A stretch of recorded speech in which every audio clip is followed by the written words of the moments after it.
Hey there everyone. In this video, I'll show you how to remove black bars in Apex Legends and get a full screen display. So as you can see here, I have black bars on the top and on the bottom.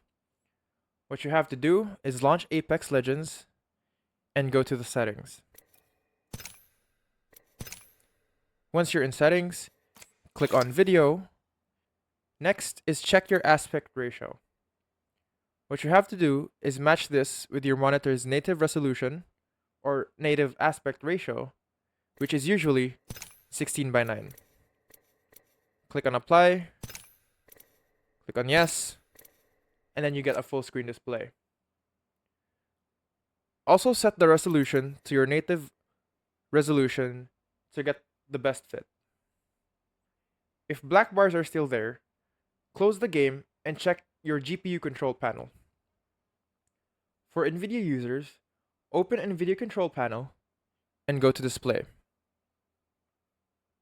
Under display, click on adjust desktop size and position and set scaling to full screen. For AMD users, open AMD software and enable GPU scaling, then set scaling mode to full panel. Also, make sure your monitor setting don't have aspect ratio or overscan enabled.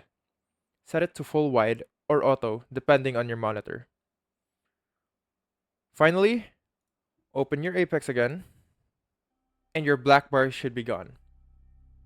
That is how you remove black bars in Apex Legends.